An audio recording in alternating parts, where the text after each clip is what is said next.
I used to believe that love never fades, that no matter how far life takes your children, a mother's heart would always be their home. But today my home is silent. The walls whisper to me. The clock ticks louder than ever, and the chair beside mine has forgotten what warmth feels like. There was a time when this house was filled with laughter. Tiny footsteps ran across the floor.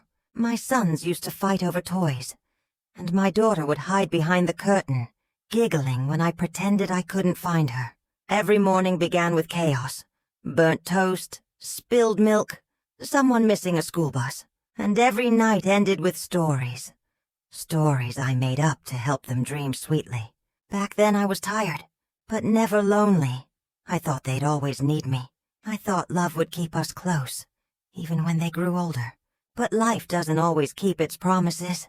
I still remember the day my youngest son got married. He held my hand and said, "Don't worry, Amma. I'll visit every weekend." He never did. At first I thought he was just busy. Then I realized, sometimes people are not busy. They just don't remember. My daughter moved abroad. She said, "Amma, I'll call you every night." But nights turned into weeks, and weeks into months. Her last call was on my birthday, 2 years ago. She said, "I'll send you a gift soon." I'm still waiting. When you live alone, the silence becomes your loudest companion. Every sound means something. The kettle whistling feels like company. The knock on the door. Oh, that knock. I rush every time. But it's always the postman, or sometimes just the wind. Never them. I tried to stay strong. I told myself they'll come back. They'll remember.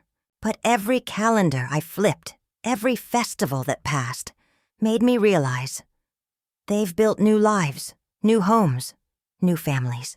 And I've become a forgotten chapter of their story. Do you know what hurts the most? It's not the silence. It's the memories that refuse to leave. When I cook their favorite meals, my hands still remember the right spice, the right touch. But there's no one to say, "Amma, this tastes just like before." The food stays untouched, and sometimes I eat it cold, just to feel like I'm not eating alone. I look at their photos every night. They're smiling, happy, loved, surrounded by people. And I whisper, "I'm happy for you." But a part of me asks, did you forget who prayed for you every night? Who stayed awake when you were sick? Who gave up her dreams so yours could come true? There's an ache that never leaves. The ache of being forgotten by the ones you love the most. I don't need their money. I don't need gifts. All I need is a call. A voice that says, "Amma, how are you?" Just that. Every evening I sit by the window. I watch other families walk by. Children laughing, parents smiling, hands holding hands. And I wonder, where did I go wrong? Maybe I loved too much. Maybe I never taught them how to love back. Sometimes I dream of them as little children again, running into my arms, calling me Amma. Those dreams feel so real that I wake up smiling, until I see the empty room again. And then I remember. They're not coming. Not today, not tomorrow. Maybe never. The neighbors check on me sometimes. They bring me food or medicine. They call me Auntie, but they don't know my story. They don't know that this house once held all the love in the world, and now it's just echoes and dust. I keep the lights on at night, not because I'm afraid of darkness, but because I'm afraid of my thoughts. Memories visit me like ghosts, gentle but painful. Every corner has a story. Every object reminds me of someone who once needed me. People say time heals everything. Maybe it does. But time has only taught me how to hide my pain. When I smile, it's to make others comfortable. When I laugh, it's only to cover the silence. Inside, the ache remains. But still, even after all this, I pray for them every night. I ask God to protect them, to bless them, to keep them happy, because that's what mothers do, even when they're forgotten, even when their hearts are breaking. Sometimes I think about what will happen when I'm gone. Will they come then?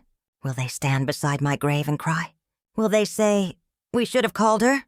Or will they just move on, like they moved on from me while I was still alive? I don't know. But until that day comes, I'll keep waiting by this window. Maybe one day I'll hear a familiar voice call out, "Amma, I'm home." Maybe. Or maybe not, if you still have a mother who waits for your call. Don't let her wait too long, because one day when she stops waiting, you'll wish you could hear her voice just one more time. The days keep passing one after another, like the pages of a book no one wants to finish. The sun rises, the birds sing, and the world moves on. But my mornings never change. I wake up to the sound of the old clock ticking in my room. It has been my only companion. It never forgets to greet me. Tick, tock, tick, tock. Every sound reminds me that another day has come. But nothing has changed. I still make 2 cups of tea every morning. One for myself and one for him, my late husband. He left years ago, but I can't stop the habit. His cup still sits beside mine, untouched, cold, waiting. Sometimes I imagine him sitting there, smiling gently, listening to me talk about the children. I tell him how they're doing. At least what I imagine they're doing, because I don't really know anymore. The evenings are the hardest. When the shadows grow long and the house becomes darker, the silence feels heavier. Sometimes I switch on the TV just to hear voices. But every word, every laugh from that screen reminds me how empty my world has become. I see families in those dramas. Mothers surrounded by children, smiling, sharing food. And I whisper to myself, it used to be like that here too. Last month I fell in the kitchen. It wasn't serious, just a small slip. But I lay there for a while, not because I couldn't get up, but because I wanted to see if anyone would call. The phone never rang. I waited, staring at the ceiling, realizing that if something ever happened to me, no one would even know. Later that night, I cried quietly, not because I was hurt, but because I was forgotten. Rain has always been my favorite. I remember when my children were small. They used to dance in the rain. I would scold them for getting drenched. But deep inside, I loved watching them laugh. Now, when it rains, I still open the window. The scent of wet soil fills my heart with memories. I stretch out my hand, feeling the raindrops, pretending it's their touch. Sometimes I close my eyes and imagine my son walking through the gate again. He'd say, "Amma, I came to surprise you." I imagine his hug, warm, tight, like old times. But when I open my eyes, there's only rain. Only emptiness. Last week, I saw an old woman sitting outside the neighborhood store.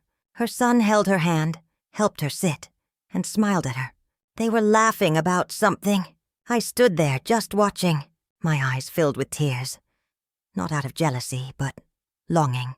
I wanted to tell that boy, never stop holding her hand. One day you'll miss that warmth. But I just smiled and walked away. That night I couldn't sleep. I sat by the window again, the same place where I always wait. And then I decided to do something. I took out my old notebook, the one where I used to write recipes and grocery lists. And I started writing a letter. It was for my children, not to blame them, not to make them feel guilty, but to remind them who I am. I wrote, "My dear children, if you ever find this letter, know that I never stopped loving you, not for a single moment. I never wanted your money, your gifts, or your time. I only wanted your presence. I wanted to hear your voices, even for a minute. I wanted to know that you still remembered me." I stopped writing when my tears fell on the paper, blurring the ink. I smiled through the pain and continued. "I forgive you. Life pulls people apart. I understand that. But I just hope that one day, when you look at your own children, you'll think of me and realize how much a mother's heart can hold." After I finished, I folded the letter carefully and placed it inside a small box. I put it next to my bed, under the photo of all 3 of them, smiling, young, innocent. I whispered, "This is all I have now, my memories and my prayers." The next morning I woke up early. The sun was shining softly through the window, painting golden light on the floor. For a moment I felt peaceful. I made my tea, watered the plants, and sat in my chair, the same one where I've spent countless hours waiting. And then I thought, maybe I won't wait anymore. Not because I've given up, but because I want to find peace inside myself, even if they never come back. So now, every evening, I still sit by the window, But I no longer wait for footsteps or phone calls. I just watch the world go by. Children playing, couples walking, people living. It hurts, yes, but there's also a strange kind of peace. Like the acceptance that comes after a long storm. Sometimes when I close my eyes, I imagine what it would feel like if they came home one day. If they knocked on my door, hugged me, and said, "Amma, we're sorry."